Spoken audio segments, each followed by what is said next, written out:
Hello, my friend. This is Clyde. Today must be about purpose. According to the Jewish calendar, we are in Passover season. So let us take a trip back in time to a Passover event. It always happens. People come from outside the city of Jerusalem for this annual festival. The city on this occasion is buzzing with excitement. There is one contingent from the region of Galilee, specifically from the town of Nazareth. These folks are regular folks, meaning they are not wealthy, but they too are committed to participating in this annual festival. Then there is a family, mom and dad, and their oldest child, 12 years old. The festival is over and they embark on the trip back home, a trip that would take several days. But after a day's journey, they cannot find their 12-year-old.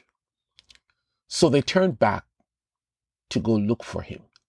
They went to the hotel they stayed. They went to the marketplaces. They went to the toy store. They went down to some stables. They stopped by carpenters' shops.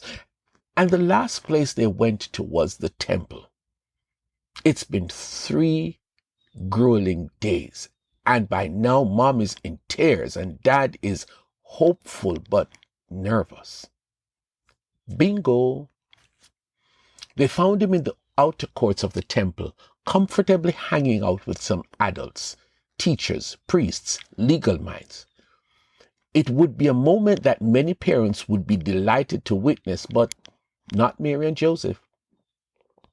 They just spent 4 days trying to find their 12-year-old son. And so she ran up to him and said, "Son, why did you do this? Your dad and I have been frantically looking for you all over." This 12-year-old boy, far away from home and his friends, was surprised at his mom's anxiety. And he said to them, "Why did you seek me? Did you not know that I must be about my father's business?" But they did not understand the statement which he spoke to them. Luke 2, verses 49 and 50. Let us talk about that.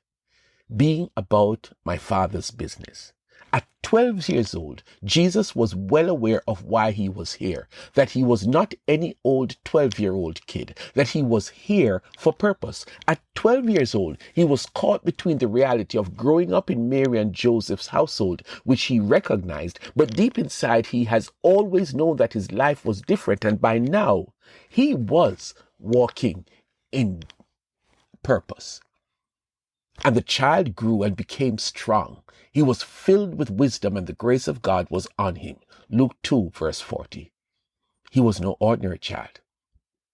So his reply was bigger than the moment that his parents found him.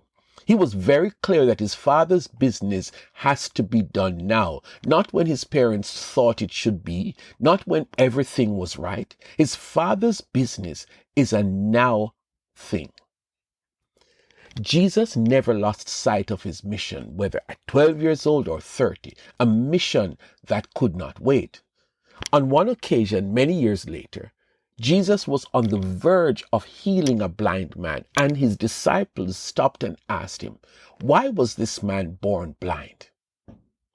When you're walking in purpose, when you're about to do the next thing that is part of your mission, there will be folks who are concerned about less important things and they want to engage you in those matters.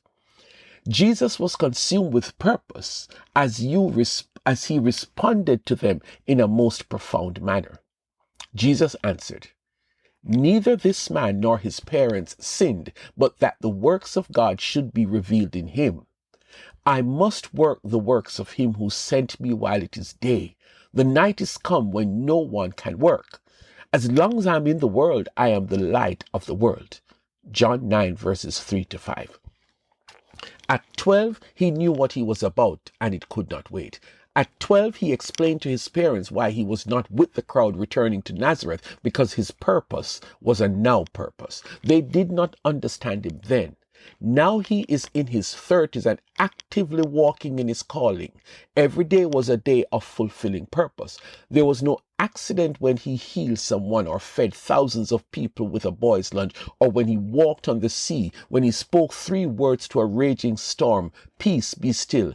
He did not raise Jairus' daughter or met with Nicodemus for coffee just for nothing.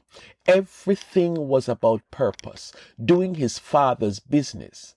That day, he told the disciples 3 things, 3 important things that we need to pay attention to. 1, this blind man is about to experience the power of God, and I recognize that I am part of this miracle that is about to happen. Number 2, we don't have a lot of time to do what needs to be done. We function in a daytime, nighttime framework, and we cannot do things at nights. So we have to make use of the daytime hours. Number 3, this was a very important statement. I know who I am, light of the world. That is my purpose, to be the light of the world. So now that I am here in the world, I am going to fulfill my divine purpose. I am going to heal this man today. What is your purpose, my friend? What is your divine purpose? There are some of us who recite that I know the plans that God has for me, but we speak of it as in the future, somewhere down the road, because now we are busy doing our own thing. Then there are some of us who know what God has called us to do, but we are waiting for the ideal circumstances while God is there screaming at you, now is your time. But I want to think that there are some of us who are like Jesus. I don't have a lot of time. I don't know when my time is going to be up. And so each day I will be about my Father's business. Today I have something to do that God wants me to do. I will make use of my today because I cannot function later when my daytime turns to my nighttime. You and I have purpose. We are here on a mission. We cannot or should not put off for tomorrow what we are here to do today. When you come to the end of your road, you want to be able to say the I haves. Paul was able to say shortly before his execution, I have done my Father's business. I have done much in the daytime of my life.